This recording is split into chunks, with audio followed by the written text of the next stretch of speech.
بسم الله والحمد لله والصلاة والسلام على رسول الله إن الحمد لله نحمده ونستعينه ونستغفره ونستهديه ونعوذ بالله من شرور أنفسنا وسيئات أعمالنا من يهدي الله فهو المهتدي ومن يضلل فلن تجد له وليا مرشدا وأشهد أن لا إله إلا الله وحده لا شريك له أشهد أن سيدنا وحبيبنا وعظيمنا محمد بن عبد الله اللهم صل وسلم وبارك على محمد وعلى آل محمد كما صليت وسلمت وباركت على إبراهيم وعلى آل إبراهيم إنك حميد مجيد اللهم علمنا ما ينفعنا وانفعنا بما علمتنا وزدنا علما سبحانك لا علم لنا إلا ما علمتنا إنك أنت العليم الحكيم إخواني أحييكم بتحية الإسلام تحية الإسلام السلام عليكم ورحمة الله تعالى وبركاته.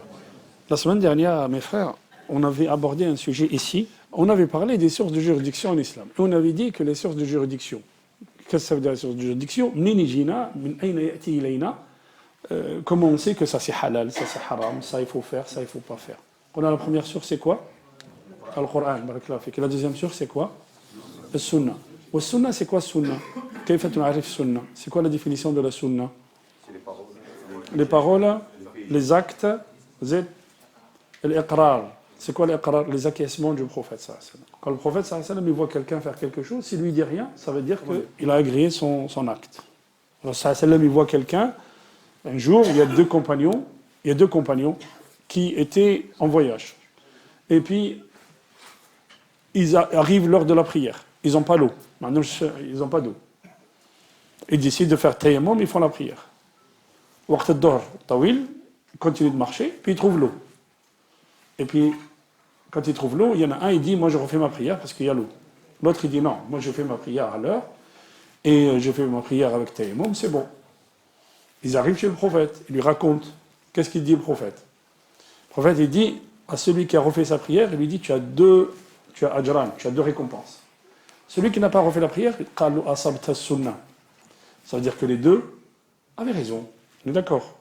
Vous êtes d'accord ou pas? Sinon, le prophète sallallahu alayhi wa sallam, il aurait dit, non, tu n'aurais pas dû faire ça. Donc l'iqrar, quand il acquiesce quelque chose, ça veut dire qu'il est d'accord, ça veut dire que c'est de la sunna. On avait parlé après, si on a nazila, on a un événement, on n'a pas de texte sur le Coran, on n'a pas fi sunna, qu'est-ce qu'on fait? Al-qiyas, oui, on va appliquer l'analogie. Al-qiyas, fait l'illa, je m'en l'illa, fait la cause. Quand deux événements ont la même cause, naqisu ala alladhi fihi nas. Qu'est-ce que ça veut dire? Si vous prenez le hashish par exemple, le hashish, il n'y a pas de texte sur le Coran. C'est un grosso modo, hein, c'est pas tout à fait ça, mais grosso modo. Le hashish, il n'y a pas de texte sur le Coran, mais le hashish, il fait partir la raison. Et tout ce qui fait partir la raison, fait l'islam, Allah subhanahu wa ta'ala, mada haram al-khamr, pourquoi il a interdit l'alcool? Parce que ça fait partir la raison. On est d'accord les frères? Ok. Et après on a parlé de l'ijma', vous vous souvenez? On a parlé de l'ijma', le consensus. Et le consensus des savants. C'est-à-dire les savants sont d'accord sur quelque chose, même s'il n'y a pas de texte. On avait dit que l'imam Malik, il avait deux consensus pour lui. Le consensus des savants, wazid, de quoi on a parlé? Ijma'u ahli al-Madina, barakallahu fik. Amalu ahli al-Madina, les œuvres des gens ou les habitudes des gens de Médine. Et ça, chez l'imam Malik, quand on a parlé de l'hadith, vous vous souvenez? On a dit le hadith, il est sur plusieurs catégories. Le hadith, il y a le hadith al-mutawatir, le hadith qui est avéré. Le hadith al-mutawatir, c'est une centaine, 200 personnes, 300 personnes ont transmis à une autre génération, 300 personnes, qui ont transmis à 300 personnes. Il est impossible qu'ils se soient mis d'accord sur un mensonge. L'imam Malik, pour lui, Amal Ahl Madina, les compagnons, ce qu'ils ont fait, pendant que Omar al-Khattab était là, parce que Omar al-Khattab, il avait interdit aux compagnons de quitter Médine, pour lui, ça c'est Khabarun Mutawatir. Ça c'est un événement qui est arrivé à nous, bitawatir, d'une manière avérée. Suivez le raisonnement, les frères. Hein? On a dit, le hadith al-Mashhour. Le hadith al-Mashhour, c'est 5-6 personnes qui transmettent le hadith. Et puis il y a le hadith al-Ahad. Al-Ahad, à chaque étape, c'est une personne qui transmet. Une personne. قال سمعت فلان. فلان سمع فلان. وفلان سمع فلان. حتى on arrive jusqu'au prophète sallallahu alayhi wa sallam. Et c'est le hadith Ahad, c'est lui qui est sahih, ou daif, zid, ou la hasan. Ok? Vous suivez les frères? C'est bon? Ok. Alors, pourquoi je vous parle de ça? Parce que des fois, entre nous, et Allahu ya'lamu bi jahlina, souvent on n'est pas savant, on me ramène un hadith, on le regarde, il y a le hadith et tu n'as pas appliqué le hadith. Mais ça ne se passe pas comme ça. Pourquoi? Parce que l'Alim, il va interpréter les textes. Et je vais vous donner un exemple. Je vais vous donner un exemple sur quelque chose où les savants ont divergé et comment ils interprètent le hadith. Alors, vous êtes prêts? On y va. L'imam, quand il est sur le minbar, quand quelqu'un rentre, est-ce qu'il fait salat, tahiyyat al-masjid, ou est-ce qu'il ne fait pas tahiyyat al-masjid? في البلاد ما نديروش نقول لي في البلاد ما نديروش نديرو deux. D'accord. OK. Le frère il dit on fait deux. D'accord. خفيفتين. OK. Alors je vais vous expliquer. Effectivement, c'est une divergence, mais je vais vous expliquer d'où vient la divergence. OK? Alors l'imam Malik, qu'est-ce qu'on a dit parmi les sources de l'imam Malik? Amal Ahl al-Madina, les œuvres de gens de Médine. Suivez bien. عند المالكية, quand on rentre et que l'imam est sur le minbar, on ne fait rien. On ne fait rien. ما هو دليلهم? Quel est leur dalil? المالكية, ils disent, le Rasoul sallallahu alayhi wa sallam dans un hadith, regardez l'interprétation des textes. Il dit, celui qui arrive à la première heure al-Jumu'ah, on connaît le hadith, c'est celui qui a donné badna, yani il a donné un chameau. Le deuxième heure, c'est une vache. Et ainsi de suite. قال, et quand le mu'adhin yu'adhin, quand il y a l'appel à la prière, les anges, qu'est-ce qu'elles font? Les anges, qu'est-ce qu'ils font? Ils ferment les livres et ils viennent écouter. قال المالكية, quand le mu'adhin yu'adhin, et quand l'imam est sur le minbar, il n'y a plus rien à faire. Il faut écouter l'imam. S'il faut écouter l'imam, si les anges arrêtent de travailler, toi tu dois écouter. Tu ne vas pas t'occuper par quelque chose, qui est surérogatoire, nafila. Ça c'est le premier argument. C'est pas fini.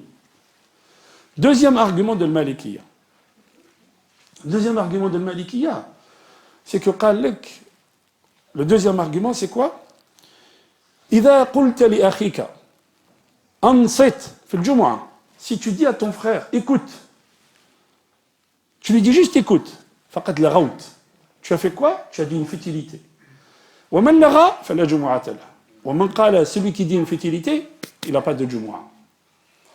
علماء المالكية vous disent الأمر بالمعروف والنهي عن المنكر أصل من أصول الدين. Ordonner le bien, et préserver, enfin ne pas arriver à faire le mal, c'est un fondement de notre religion. Et si un fondement de notre religion qui prend combien de temps? Quand tu dis anset, ça prend combien de temps? 2 secondes, 1 seconde. Anset, écoute. Il parle, je dis écoute. C'est tout ce que j'ai fait. Le fondement de notre religion te dit tu le laisses, tu ne le fais pas. Fama baluk de la prière surérogatoire. Suivez? حتى أن ابن العربي المعافري, parce que علماء المالكية, il y en a beaucoup, ابن عبد البر, القاضي عياض, il y en a beaucoup علماء المالكية. يحرم الصلاة quand l'imam est sur le minbar. Suivez bien le raisonnement les frères. يحرم, il dit c'est interdit de faire la prière quand l'imam est sur le minbar. Tu arrives, l'imam est sur le minbar, tu t'assois. Troisième délit. Il y a quelqu'un qui rentre à la mosquée. Et le prophète sallallahu alayhi wa sallam est sur le minbar. Et il commence à traverser les rangs. Le prophète il lui dit Ajlis faqad adhayta wa anayt. Assis-toi. Non seulement tu as dérangé les gens, mais en plus tu es venu en retard. Regardez, écoutez bien, les frères. Ok. Man yaqulu bihada. On a dit al-Malikiyya, Z, ou al-Hanafiyya. Ils disent que quand l'imam est sur le minbar, tu rentres, tu ne fais pas la prière. Et c'est pour ça que fil bled, il m'a dit le frère, on ne fait pas la prière. Parce que fil bled, on est des malikites. Il y a un hadith, un autre hadith, qui a pris ce hadith? L'imam Ahmed. L'imam Ahmed, Zid ou Shafi'i. Ils ont pris un autre hadith, qui est sahih. Lequel? قال الرسول صلى الله عليه وسلم était sur le minbar. فدخل سليك الغطفاني. C'est le hadith Salik al-Ghatafani. Salik al-Ghatafani est rentré et le Rasul sallam était sur le minbar. قال له يا سليك قم فاركع ركعتين وخفف فيهما. Lève-toi et fais 2 rak'at et allège les 2 rak'atayn. Suivez les frères. قال والحديث صحيح. L'imam Ahmed قال ça c'est un hadith qui prouvent que le prophète sallallahu alayhi wa sallam a ordonné à quelqu'un de faire la prière. Donc on doit faire la prière. وهذا الحديث أحد. Suivez? C'est pour ça que tout à l'heure on a parlé de hadith ahad. C'est-à-dire c'est un qui l'a traduit. Qui l'a transmis, pardon. علماء المالكية ils vous disent هذا الحديث يخص سليك الغطفاني. Il est spécifique à cet individu-là, à ce compagnon. Pourquoi? Il est rentré première Jumu'ah, le prophète il dit lève-toi et fais rak'atayn. Il est rentré une deuxième Jumu'ah, le prophète il dit lève-toi, fais rak'atayn. Il est rentré une troisième Jumu'ah, le prophète il dit lève-toi et fais rak'atayn. Au bout de la troisième fois, le prophète sallallahu alayhi wa sallam il dit aux compagnons tasaddaqu, faites des aumônes. Salik al-Ghatafani, quand il est rentré, était dans un habillement, mais alors terrible. Il était très très pauvre. Et le prophète, il voulait attirer l'attention des compagnons sur le dénouement de cette personne. Que cette personne était très pauvre. Il l'a dit une fois, il l'a dit deux fois, il l'a dit trois fois. À la troisième fois, il a dit, vous n'avez pas compris, alors maintenant, faites de l'aumône, donnez-lui, donnez. Tasaddaqu. Et les gens se sont levés. Ils ont enlevé ce qu'ils avaient sur eux. Ils ont jeté, ils ont donné ça devant le prophète sallallahu alayhi wa sallam. Salik al-Ghatafani, le prophète lui a donné deux qamés, si vous voulez. Il en a pris un, il l'a remis. Parce que le Rasul sallallahu alayhi wa sallam qal tasaddaqu, donnez. Alors le Rasul sallallahu alayhi wa sallam qal khudh thawbak, reprends-le. Parce que toi, tu n'es pas des gens qui donnent. Toi, tu dois prendre. Tu es très pauvre. Vous suivez? Et qui c'est qui raconte cette histoire? L'imam Ahmed lui-même. Qui raconte l'histoire de Salik, comme quoi le prophète sallallahu alayhi wa sallam lui a donné. Je vous donne un autre argument. L'imam Ibn Hajar al-Asqalani a répondu aux Malikites en leur disant, ce que vous dites, que as-sahaba, c'est-à-dire à l'époque de Omar ibn al-Khattab, il n'a pas laissé les compagnons partir. Et à l'époque de Omar, les gens, quand ils rentraient à la mosquée, ils ne faisaient pas la prière. Mais qu'est-ce qu'ils disent? Moi, je vais vous donner un dalil, Imam Ibn Hajar, qui prouve le contraire de ce que vous dites. Abu Sa'id al-Khudri, qui est un compagnon, un jour, il rentre à la mosquée. À l'époque de Malik ibn Marwan, je crois, c'était les Omeyyades. Puis il rentre, il veut faire rak'atayn. Faja'ahu al-hurras, les gardes, sont venus pour l'asseoir. Il a refusé, il les a repoussés. Qal, je vais faire rak'atayn. Quand ils ont fini, ils ont dit, mais pourquoi tu as fait rak'atayn alors qu'ils t'ont empêché? Qal, je ne vais pas les laisser m'empêcher de faire quelque chose où j'ai vu le prophète ordonner à quelqu'un de se lever et de faire la prière. Il parle de hadith, le hadith qu'on vient de citer. Ghatafan. قال هاو أبو سعيد بن حجر dit هاو أبو سعيد الخدري qui est un compagnon savant qui a fait rak'atayn. Comment vous répondez? أجابه المالكية علماء المالكية قالوا ton hadith que tu donnes comme preuve que le compagnon a fait le contraire, il prouve ce que nous on dit. Regardez le ulama. Comment? Car si c'était quelque chose d'habituel, les gardes, ils n'auraient pas lui demandé de s'asseoir. Puisque c'est habituel, il rentre, il fait rak'atayn. Eh bien, fais rak'atayn, il n'y a pas de problème. Mais là, les gardes, ils disent non, assis-toi. Ça, c'est la première. Deuxième argument, ils disent, les compagnons, ils sont divergés sur plein de choses. Ibn Mas'ud, il a une lecture du Coran qui est différente d'une lecture de Nafi', par exemple, d'Abdullah ibn Omar, mathalan. Donc les compagnons ont divergé. Et c'est pas parce qu'un compagnon a fait le contraire que tu dis c'est... Dernier élément de Malikiya. Dernier élément. وَإِذَا قُرِئَ الْقُرْآنُ فَاسْتَمِعُوا لَهُ وَأَنصِتُوا لَعَلَّكُمْ تُرْحَمُونَ. Et quand on récite le Coran, soyez attentifs, écoutez et soyez attentifs, que la miséricorde descende sur vous. هذه الآية نزلت تكتش في الجمعة quand l'imam est sur le minbar. قال ça, c'est plus grand. Tout à l'heure je disais الأمر بالمعروف, le fait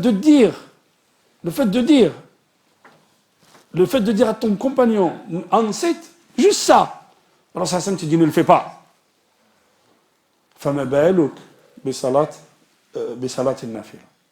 على أي حال. Je vous ai expliqué la divergence d'où elle vient. Je vous ai expliqué les arguments de chaque école. Ok?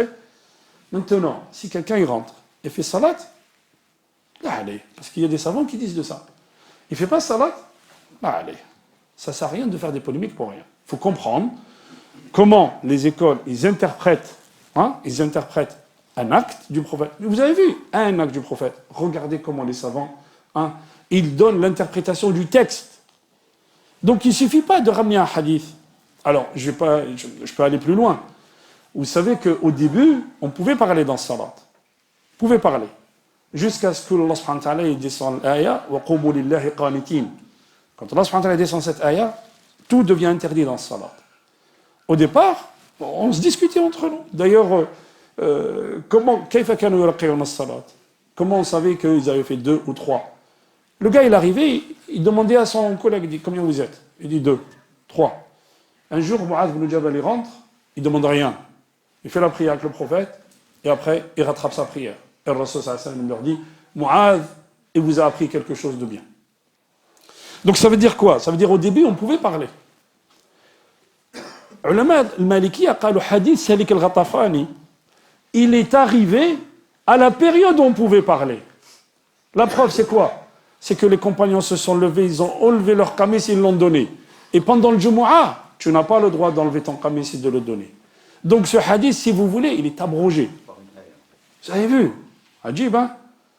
Et tout ça, quand on discute avec des frères, quand on n'a pas ce savoir-là, on peut être un petit peu perturbé. Ok? Donc, alors, le résumé, c'est quoi? Le résumé, nous, on a grandi sur ça. Donc, maintenant, on a plus de savoir. Ce que je vous donne, c'est pour que vous sachiez. Quelqu'un qui rentre à la mosquée, il fait pas le rak'atayn, c'est le madhab al-maliki qui est... Quelqu'un qui fait, il n'y a aucun problème. Là, nous on lui dit rien, on lui fait rien. Pourquoi? Parce qu'il a pris la vie d'un savant. Il a pris la vie d'une école. Ok? Je parle bien pendant le khutbah. Ok? On parle bien quand l'imam est sur le mimbar. Ok? Voilà. L'imam Malik قال insati al-khutbah wajib. Wajib, c'est une obligation d'écouter l'imam. Al-rak'atayn, sunnah, yani, c'est une recommandation, mandoub. Comment on peut faire passer le mandoub, la recommandation, sur le wajib? Non, le wajib il passe avant. Wallahu a'lam, Wallahu wa rasuluhu a'lam. أقول قولي هذا وأستغفر الله لي ولكم فاستغفروه يغفر لكم إنه هو الغفور الرحيم سبحانك اللهم وبحمدك أشهد أن لا إله إلا أنت استغفرك ونتوب إليك سبحان ربك رب العزة عما يصفون وسلام على المرسلين والحمد لله رب العالمين وأذن الصلاة